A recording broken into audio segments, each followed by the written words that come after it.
Hey, Joe from Boulay's Garage here. So this is going to be likely my third and final video on the automotive technician shortage right now in the year 2025. It's January 2025.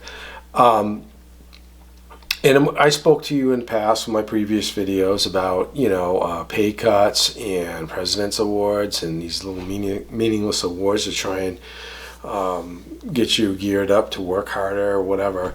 But, it wasn't that long after I decided to leave the dealership that a buddy of mine, he contacted me, I used to work with, and now he said basically, hey, I don't know what I'm going to do. I'm like, oh, what's up, buddy? He goes, well, all the repair procedures such as brakes, exhaust, anything we can make good money on, flat rate time, they're going to cut our pay in half.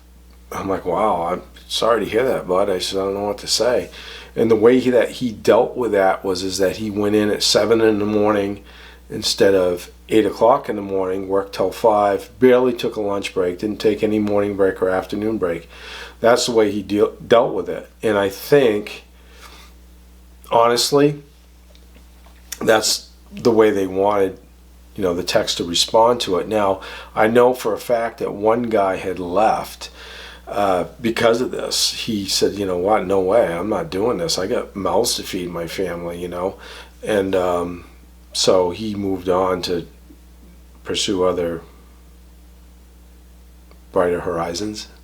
Anyway, so there's so many things over the course of the last 40 years since I've been doing this that's kind of left a bitter taste in my mouth, and a lot of other technicians I've worked with. You put your heart and soul into it, you invest all this money into tools, and then next thing you know, you got to find a new job. Any advice I could ever give to any young adult that's, thinking about pursuing the career of automotive repair is maybe work at a dealership. Maybe if I could go back and do it, I would say I'd work at Honda for maybe 5 years, get some technical training under my belt, from them for free. Then maybe go to Honda, maybe GM, Ford, so on and so forth. That's probably what I would do. But if I could go back now, I kind of wish I started my own shop, 10 years before, because, I'd have a better head start on it. I did decide to, open my own shop in 2013, and it's been okay. I'm paying the bills, but I'm not making money hand over foot by any means. You got to be a good boy and pay your taxes and all that. You know what I mean? So it's kind of a double-edged sword. It's not all it's cracked up to be owning your own business. There's a lot to consider. I am basically chief cook and bottle washer. I order the parts. I write up. I'm the service advisor, service writer, whatever you want to call it. I sweep the floor, empty the trash. I do all that. But there's a silver lining to every cloud. You know what I'm saying? And that would be that maybe the dealerships and these independents might wake up and say, hey, look, we got to pay these guys right. Let's get rid of the flat rate pay system. Maybe possibly pay the mechanics half the posted labor rate. I think that would be a good idea right from the get-go. Obviously pay your mechanics that are worth paying them that amount of money, but you can't dispatch a job to a guy that's not good at electrical work or strong at electrical work, diagnostics, and expect to get good results. Dispatch your work accordingly. This guy likes to do front end work on trucks. Great, give him that work. Ask your guys what they want to do for work. Don't give them something they despise or are going to resent you for. That's ridiculous. How are they going to produce anything for you? It's a no-brainer.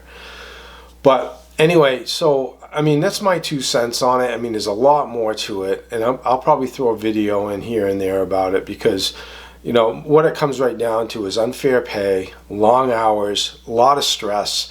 These guys are burnt out. And, now we have the internet, and these kids are out there listening to guys like me whine about it and say, hey, this is what we've been through. And they don't want anything to do with it. And who can blame them? If I could go back now, I'd probably wish I would have gotten into real estate. I'd probably be better off.